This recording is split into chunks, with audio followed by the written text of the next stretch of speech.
నమస్తే, welcome to N99. ఇప్పుడు headlines చూద్దాం.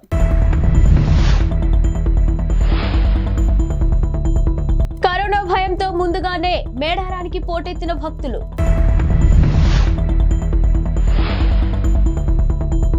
బీఆర్ఎస్ పార్టీపై బండ్ల గణేష్ విమర్శలు.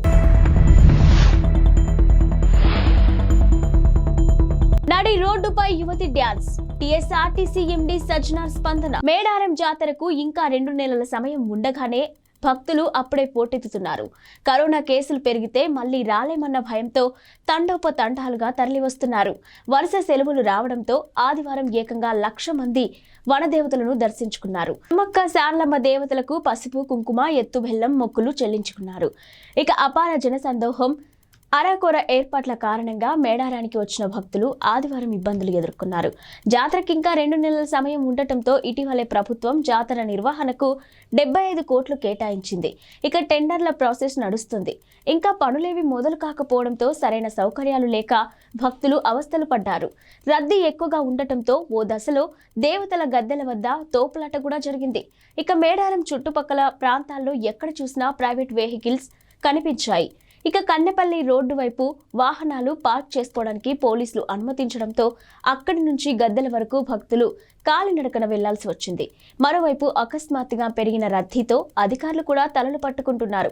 గత 10 ఏళ్లలో బీఆర్ఎస్ ప్రభుత్వం ఏం చేసిందో చెప్పాలని సినీ నటుడు బండ్ల గణేష్ సవాల్ విసిరారు. ఇక మాజీ మంత్రి కేటీఆర్ విడుదల చేసిన శ్వేత పత్రంపై ఆయన స్పందిస్తూ పవర్ లేనోళ్లకు పవర్ పాయింట్ ప్రజెంటేషన్ ఎందుకని ప్రశ్నించారు. మీరు ఏం చేశారు, ఎంత దోచుకున్నారు, ఆర్థికంగా ఏ స్థాయి నుంచి ఏ స్థాయికి వెళ్లారో తాము చెప్పగలమని అన్నారు. ఇక రాష్ట్ర ప్రజలు ఎంత వెనుకబడ్డారో చెప్పగలమని తెలిపారు. తాము చేసిన విషయాలను ప్రజలు నమ్మారు కాబట్టే కాంగ్రెస్ పార్టీకి అధికారాన్ని కట్టబెట్టారని పేర్కొన్నారు. ఇక కాంగ్రెస్ అధికారంలోకి వచ్చిన నెల రోజులు కూడా కాలేదని, ఇంతలోనే మీకెందుకింత బాధ అని భయమని ప్రశ్నించారు. కొంత సమయం ఇవ్వండి, కాంగ్రెస్ పార్టీ అద్భుతంగా పాలిస్తుందని చెప్పారు.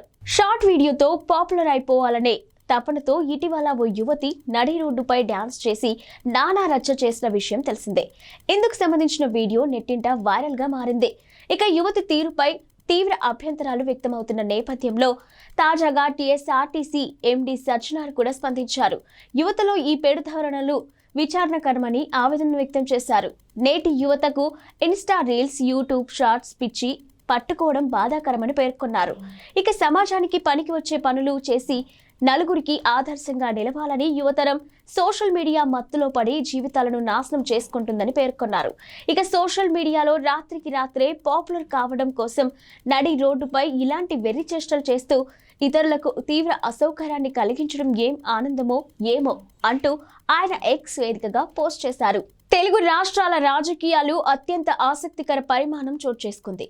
పైగా ఇది ఎవరు ఊహించని విషయం కూడా. ఏపీ సీఎం జగన్ సోదరి వైఎస్ఆర్టీపీ అధ్యక్షురాలు వైఎస్ షర్మిల టీడీపీ జాతీయ ప్రధాన కార్యదర్శి నారా లోకేష్ కు క్రిస్మస్ కానుకలు పంపారు. ఇక వైఎస్ఆర్ కుటుంబం మీకు శుభాకాంక్షలు తెలుపుతుంది. ఈ క్రిస్మస్ ఆనందమయంగా కొనసాగిపోవాలని, మీకు 2024లో అంతా శుభం కలగాలి అంటూ షర్మిల సందేశం పంపారు. ఇక షర్మిల కానుకలు పంపిన విషయాన్ని నారా లోకేష్ స్వయంగా వెల్లడించారు. అంతేకాదు ఆమె పంపిన కానుకల పట్ల హర్షాన్ని వెలిబుచ్చారు. ప్రియమైన షర్మిల, మీరు పంపిన అద్భుతమైన క్రిస్మస్ కానుకలకు హృదయపూర్వకంగా కృతజ్ఞతలు తెలుపుకుంటున్నాం. మీకు, మీ కుటుంబానికి ఈ క్రిస్మస్ తో పాటు నూతన సంవత్సరాది కూడా సంతోషకరంగా సాగిపోవాలని నారా కుటుంబం శుభాకాంక్షలు తెలుపుతుందని చెప్పుకొచ్చారు. దేశవ్యాప్తంగా మరోసారి కరోనా కేసుల వ్యాప్తి కొనసాగుతుంది. ఇటీవల JN1 వేరియంట్ వెలుగు చూసిన నేపథ్యంలో రాష్ట్రాలు, కేంద్రపాలిత ప్రాంతాలు కరోనా నిర్ధారణ పరీక్షల సంఖ్యను పెంచాయి. ఇక తాజాగా తెలంగాణలో 1,322 శాంపిళ్లను పరీక్షించగా 12 పాజిటివ్ కేసులు నమోదయ్యాయి. మరో 30 మంది ఫలితాలు వెల్లడి కావాల్సి ఉంది. ఇక తాజా పాజిటివ్ కేసులతో కలిపి రాష్ట్రంలో ఇప్పటి వరకు నమోదైన మొత్తం పాజిటివ్ల సంఖ్య 8,44,540కి పెరిగింది. ఇక ఇవాళ ఒకరు కరోనా నుంచి కోలుకున్నారు. తెలంగాణలో కరోనా రోగుల రికవరీ రేటు 99.51% ఉంది. జనసేన పార్టీ అధినేత టాలీవుడ్ పవర్ స్టార్ పవన్ కళ్యాణ్ అర్ధంగి అనా కొణిదల అనాథ బాలల నడుమ ప్రీ క్రిస్మస్ వేడుకలను జరుపుకున్నారు. ఇక అనా కొణిదల ఇవాళ హైదరాబాద్ బాలాజీ స్వర్ణపురి కాలనీలో ఉన్న జీవోదయ హోమ్ ఫర్ చిల్డ్రన్ అనాథ శరణాలయానికి వెళ్లారు. అక్కడి చిన్నారులతో కలిసి ఆమె కేక్ కట్ చేశారు. అనాథ బాలలతో ముచ్చటించి వారి విద్యాబుద్ధుల గురించి అడిగి తెలుసుకున్నారు. ఇక అనాథాశ్రమం నిర్వాహకులకు నిత్యావసర సరుకులు అందజేశారు. ఈ సందర్భంగా పవన్ అర్ధాంగిని జీవోదయ చిల్డ్రన్ హోమ్ నిర్వాహకులు సత్కరించారు. దీనికి సంబంధించిన ఫోటోలను జనసేన పార్టీ సోషల్ మీడియాలో పంచుకుంది. 2018 అమెరికాకు చెందిన 56 ఏళ్ల ఓ మహిళ తీవ్ర తలనొప్పితో ఆసుపత్రిలో చేరింది. ఆ తర్వాత ఎమర్జెన్సీ వార్డులో ఆ మహిళకు మెలకువ వచ్చేసరికి జీవితం మొత్తం తలకిందులైపోయింది. అంతకుముందు 30 ఏళ్ల నాటి జ్ఞాపకాలన్నీ ఆమె మర్చిపోయింది. భర్త, పిల్లలు, తల్లిదండ్రులు, వారి మరణం, ఇలా జ్ఞాపకాలు అన్నీ తుడిచిపెట్టుకుపోయాయి. తాను టీనేజర్ అనుకుంటూ స్పృహలోకి వచ్చిందా మహిళ. చివరకు విషయం తెలిసి దిమ్మ తిరిగిపోయింది. ఇక లూసియానాకు చెందిన కిమ్ డెనికోలా ఎదుర్కొన్న పరిస్థితి ఇది.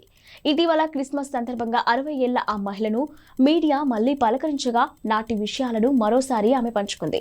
ఎన్నో క్రిస్మస్ వేడుకలు తన స్మృతి పథం నుంచి చెరిగిపోయినా కూడా కొత్త జ్ఞాపకాలను పోగేసుకుంటున్నానని కిమ్ తెలిపింది.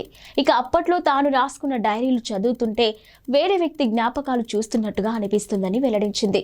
అయితే తనకు బాధ లేదని, దేవుడు ఏదో కారణంతోనే తనకి ఈ పరిస్థితి కల్పించాడని కిమ్ తెలుపుకొచ్చింది. ఇక కారణం ఏంటో ఏదో ఒకరోజు తెలుస్తుందని వ్యాఖ్యానించింది. లంచం తీసుకోవడానికి సమర్థించుకున్న ఓ తహసీల్దార్ పై తాజాగా ఉన్నతాధికారులు వేటు వేశారు. శ్రీ సత్యసాయి జిల్లా మడకశిర తహసీల్దారు ఇటీవల లంచం తీసుకోవడం సబబేనంటూ ఓ రైతుతో వాదించిన వీడియో సంచలనంగా మారింది. వీఆర్ఓ లంచం కోసం పీడిస్తున్నాడంటూ ఫిర్యాదు చేసేందుకు వచ్చిన రైతుతో తహసీల్దార్ ముర్షావలి షాకింగ్ వ్యాఖ్యలు చేశారు. ఏ ముఖ్యమంత్రి, ప్రధానమంత్రి ఉన్నా అంతే. ఇక 2 నెలల కిందట నేను వచ్చిన కొత్తలో కూడా ఓ మంత్రి ఇక్కడకు వస్తే 4 వీఆర్ఓలు 1.75 లక్షలు ఖర్చు చేశారు. ₹1 రాలేదు. ఇటీవల రాష్ట్ర స్థాయి మహిళా అధికారి ఒకరు వచ్చారు. ఆ అమ్మ ఒక టెర్రర్ అట. బెడ్రూమ్లోకి ఈగ కూడా రాకూడదట. ఆమె తినడానికి భారీ మెనూ ఇచ్చారు. దానిని చూస్తే భయపడిపోతారు. అవి మడకసిరలో దొరకవు. హిందూపురం నుంచి తెప్పించాలి. ఇక ప్యాన్ కేక్ బెంగళూరులో దొరుకుతుంది. ఈ మెనూ ఖర్చు తహసీల్దార్ భరిస్తాడా? అంతా వీఆర్ఓలతోనే తెప్పిస్తాం. వీటికి మీ దగ్గర తీసుకున్న డబ్బే ఇస్తాం, లేకపోతే మా జీతాల్లో నుంచి ఖర్చు చేయాలా అని ప్రశ్నించారు. ఒంటిపై ఉన్న కొన్ని పుళ్లను డాక్టర్కు మాత్రమే చూపించుకోగలమని కూడా చెప్పుకొచ్చారు. అయితే ఈ వ్యాఖ్యలను తీవ్రంగా పరిగణించిన జిల్లా కలెక్టర్ అరుణ్ బాబు తహసీల్దార్ను సస్పెండ్ చేస్తూ ఉత్తర్వులు జారీ చేశారు. టీఆర్ఎస్ పార్టీ వర్కింగ్ ప్రెసిడెంట్ మాజీ మంత్రి కేటీఆర్ ఓ పేద విద్యార్థినికి చేయూతనందించారు. ఇక ఖమ్మం జిల్లా ఇల్లెందు పట్టణానికి చెందిన అన్నపూర్ణ ఓ పేద మహిళ కుమార్తెను చదివించడానికి తీవ్ర ఇబ్బందులు పడుతున్నారు. కేటీఆర్ ను కలవడానికి ఆమె హైదరాబాద్ వచ్చారు. అన్నపూర్ణ పరిస్థితి గురించి తెలుసుకున్న కేటీఆర్ చలించిపోయారు. ఆమె కుమార్తెకు అండగా నిలుస్తామని హామీ ఇచ్చారు. అప్పటికప్పుడు అన్నపూర్ణకు సొంతంగా ₹1,00,000 అందించారు. కుమార్తెను బాగా చదివించాలని సూచించారు. ఇక కేటీఆర్ నుంచి ఆర్థిక సాయం అందుకున్న అన్నపూర్ణ ఆయనకు కృతజ్ఞతలు తెలిపారు. దీనికి సంబంధించిన వీడియోను బీఆర్ఎస్ పార్టీ సోషల్ మీడియాలో పంచుకుంది. ఇక అన్నపూర్ణను ప్రజా దర్బార్ పొమ్మంటే బీఆర్ఎస్ పార్టీ ఆదుకుందని తెలుపుకొచ్చారు.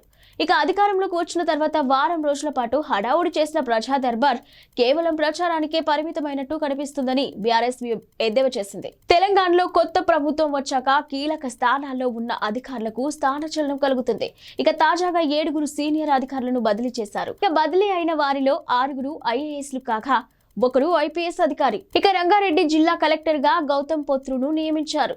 ఇంటర్మీడియట్ బోర్డు కార్యదర్శిగా శృతి ఓజా, ట్రైబల్ వెల్ఫేర్ డైరెక్టర్ గా ఈవి నరసింహారెడ్డి, పౌర సరఫరాల శాఖ కమిషనర్ గా డిఎస్ చౌహాన్, రవాణా శాఖ కమిషనర్ గా జ్యోతి బుద్ధప్రకాష్ ను నియమించారు. ఆబ్కారీ శాఖ కమిషనర్ గా ఈ శ్రీధర్ ను నియమించారు. ఆయనకు టీఎస్ఐఐసి ఎండీగా అదనపు బాధ్యతలు కూడా కేటాయించారు. ఇక ఈ మేరకు రాష్ట్ర సీఎస్ శాంతికుమారి బదిలీ ఉత్తర్వులు జారీ చేస్తున్నారని చెప్పుకొచ్చారు.